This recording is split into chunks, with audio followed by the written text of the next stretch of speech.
ನಿಮಗೆ ಗೊತ್ತಾ ಈ ರೀತಿ ಕೂಡ ಮಾಡ್ಕೋಬೋದಂತ. ಸ್ವೀಟಲ್ಲಿ ತುಂಬ ರುಚಿಯಾಗಿ ಬರುತ್ತೆ. ನೋಡೋಕ್ಕೆ ಬೇಕ್ರಿ ಸ್ಟೈಲಲ್ಲೇ ಆಗಿದೆ ನೋಡಿ. ಸಿಂಪಲಾಗಿ ಮಾಡ್ಕೊವಂಥದ್ದು ತುಂಬ ರುಚಿಯಾಗಿ ಬರುತ್ತೆ.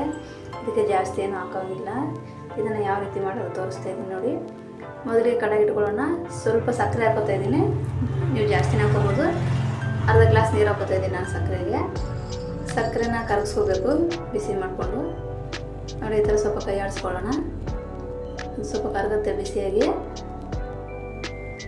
ಈಗ ಅದು ಜಿಗಿಟ್ ಬಂದಿದೆ ಅಂತ ಗೊತ್ತಾಗುತ್ತೆ. ಸ್ವಲ್ಪ ಕೈಯಿಂದ ಪ್ರೆಸ್ ಮಾಡ್ಕೊಳ್ಳಿ, ಆವಾಗ ಕೈ ಅಂಟಾಗಿದೆ, ಜಿಗಿಟ್ ಬಂದಿದೆ ಅಂತ ಅರ್ಥ ನೋಡಿ. ಈ ಥರ ಬರಬೇಕು.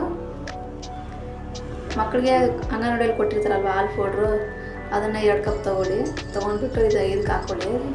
ಕಡೆಗೆ ಹಾಕೊಂಡ್ಬಿಟ್ಟು ಮಿಕ್ಸ್ ಮಾಡ್ಕೊಳ್ಳಿ. ಜಾಸ್ತಿ ನೀರು ಇರಬಾರ್ದು, ನಿಮ್ಗೆ ಎಷ್ಟು ಬೇಕು ಅಷ್ಟೇ ಹಾಕ್ಕೊಳ್ಳಿ ನೋಡಿ. ಈ ಥರ ಮಿಕ್ಸ್ ಮಾಡ್ಕೋಬೇಕು, ಗಂಟೆ ಇರಬಾರ್ದು. ತುಪ್ಪನ ಹಾಕೋಬೋದು, ನಾನು ತುಪ್ಪ ಹಾಕ್ಕೊಂಡಿಲ್ಲ ನೋಡಿ. ಈ ಥರ ಮಿಕ್ಸ್ ಮಾಡ್ಕೊಳ್ಳೋಣ ನೋಡಿ. ಈ ಥರ ಉಂಡೆ ಬರುತ್ತೆ ಅಂತ ನೋಡ್ಕೊಳ್ಳೋಣ. ಸ್ವಲ್ಪ ನೀರು ಹಚ್ಕೊಬಿಟ್ಟು ಉಂಡೆ ಕಟ್ಕೊಳ್ಳೋಣ. ಈ ಥರ ನೋಡಿ. ಈ ಥರ ಬಂದಿದೆ. ಇಷ್ಟು ಸಕ್ಕತ್ತಾಗಿದೆ ಅಲ್ವಾ? ಸಿಂಪಲಾಗಿ ಮಾಡ್ಕೊವಂಥದ್ದು, ತುಂಬ ರುಚಿಯಾಗಿ ಆಗುತ್ತೆ. ದೀಪಾವಳಿಗೆ ಮಾಡ್ಕೋಬೇಕಂದ್ರೂ ಮಾಡ್ಕೋಬೋದು, ಮನೆಯಲ್ಲೇ ಮಾಡ್ಕೊಳ್ಳಿ. ತುಂಬ ರುಚಿಯಾಗಿ ಬಂದಿದೆ ನೋಡಿ. ನಾನು ಇದ್ರ ಮೇಲೆ ಬಾದಾಮಿನ ಕಟ್ ಮಾಡಿ ಇಡ್ತಾ ಇದ್ದೀನಿ. ದೂದ್ ಪೇಡ ರೆಡಿಯಾಗಿದೆ ನೋಡಿ. ಇಷ್ಟು ಸಕ್ಕತ್ತಾಗಿ ಬಂದಿದೆ. ಇಷ್ಟು ಸಿಂಪಲಾಗಿ ಮಾಡಿದ್ದೀನಿ, ತುಂಬ ಚೆನ್ನಾಗಿ ಬಂದಿದೆ. ಮಾಡ್ಕೊಂಡು ತಿನ್ನಿ ನೀವು ಕೂಡ. ಮನೇಲಿ ಹಾಲು ಪೌಡರ್ ಇದ್ದರೆ ಈ ಥರ ಟ್ರೈ ಮಾಡಿ ನೋಡಿ, ಸಖತ್ ಇಷ್ಟ ಆಗುತ್ತೆ.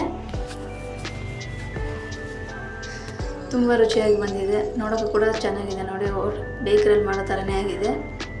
ಹೇಗಿತ್ತು ಅಂತ ಕಮೆಂಟ್ ಮಾಡಿ. Thank you.